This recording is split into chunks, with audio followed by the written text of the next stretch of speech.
ইমামের শব্দগল্প চলভাসী গল্পের দরিয়ায়। আসসালামু আলাইকুম, আমি ইমাম। আপনারা শুনছেন ইমামের শব্দগল্প।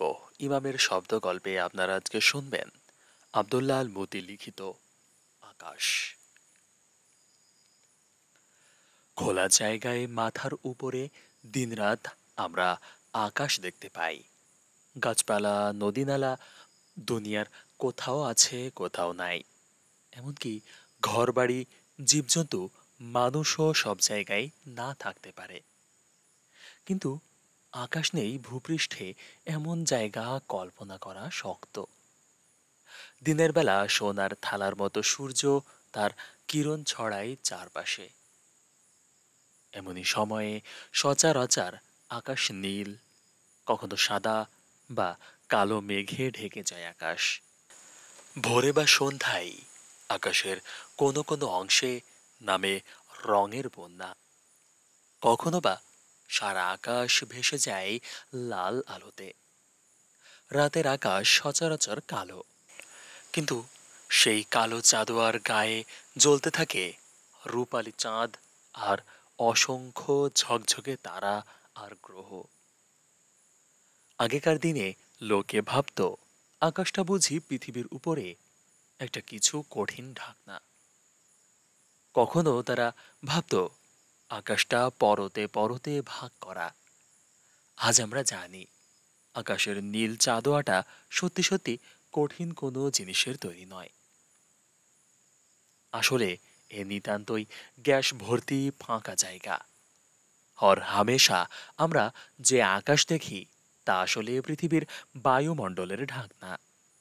সেই বায়ুমণ্ডলে রয়েছে nitrogen, oxygen, carbon die oxide, এমনই গোটা 20 বর্ণহীন গ্যাসের মিশেল। আর আছে পানির বাষ্প আর ধুলোর কণা। আকাশ যদি বর্ণহীন গ্যাসের মিশেল, তবে তা নীল দেখায় কেন? মাঝে মাঝে সাদা আর লাল রঙের থোকাই বা দেখি কি করে? আসলে সাদা মেঘে রয়েছে জলীয় বাষ্প জমে তৈরি অতি ছোট ছোট অসংখ্য পানির কণা। কখনো মেঘে এসব কণার গায়ে বাষ্প জমার ফলে ভারী হয়ে বড় পানির কণা তৈরি হয়। তখন সূর্যের আলো তার ভেতর দিয়ে আসতে পারে না, আর তাই মেঘের রং হয় কালো। কিন্তু সারাটা আকাশ সচরাচর নীল রঙের হয় কি করে? আকাশ নীল দেখায় বায়ুমণ্ডলে নানা গ্যাসের অণু ছড়িয়ে আছে বলে। এইসব গ্যাসের কণা খুব ছোট মাপের আলোর ঢেউ সহজে ঠিকরে ছিটিয়ে দিতে পারে। এই ছোট মাপের আলোর ঢেউগুলোই আমরা দেখি নীল রং হিসেবে। অর্থাৎ পৃথিবীর উপর হাওয়ার স্তর আছে বলেই পৃথিবীতে আকাশটাকে নীল দেখায়। সকাল, দুপুর, সন্ধ্যায় আকাশের রং হুবহু একরকম থাকে না। এরও কারণ হল পৃথিবীর উপরকার বায়ুমণ্ডল। সূর্য থেকে যে আলো আমাদের চোখে পড়ে তাকে পৃথিবীর উপরকার বিশাল আবহাওয়ার স্তর পেরিয়ে আসতে হয়। দুপুরবেলা এই আলো আসে সরাসরি, অর্থাৎ প্রায় লম্বভাবে হাওয়ার স্তর ফোঁড়ে। কিন্তু সকালে বা সন্ধ্যায় এই আলো আসে তেরছাভাবে হাওয়ার স্তর পেরিয়ে।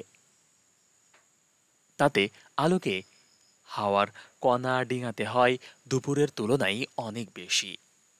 সকালে বা সন্ধেয় মেঘ আর হাওয়ার ধুলোর কণার ভেতর দিয়ে লম্বা পথ পেরিয়ে আসতে পারে শুধু সূর্যের লাল আলোর ঢেউগুলো।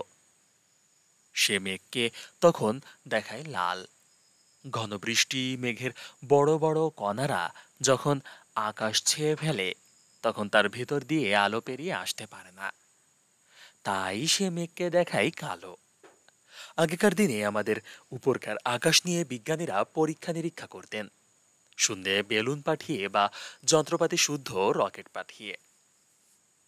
আজ মানুষ নিজেই মহাকাশের চেপে সফর করেছে পৃথিবীর উপরে বহু দূর পর্যন্ত। পৃথিবী ছাড়িয়ে যেতে পেরেছে চাঁদে। পৃথিবীর উপর 150-200 মাইল বা তারও বেশি উপর দিয়ে ঘুরছে অসংখ্য মহাকাশযান।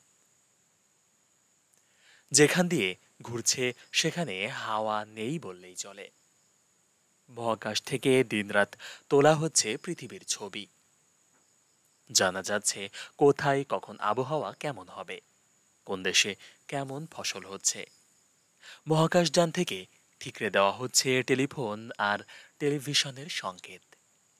তাই দূরদেশের সঙ্গে যোগাযোগ আজ অনেক সহজ হয়ে উঠেছে। এতক্ষণ পর্যন্ত আপনারা শুনছিলেন ইমামের শব্দগল্প। ইমামের শব্দগল্পে আপনারা আজকে শুনলেন আব্দুল্লাহ আল বুতি লিখিত আকাশ। খুব শীঘ্রই আপনাদের সাথে দেখা হবে অন্য কোনো আয়োজন নিয়ে। ততক্ষণ পর্যন্ত ভালো থাকুন, সুস্থ থাকুন, আর অবশ্যই ইমামের শব্দগল্পের সাথেই থাকুন। আল্লাহ হাফেজ।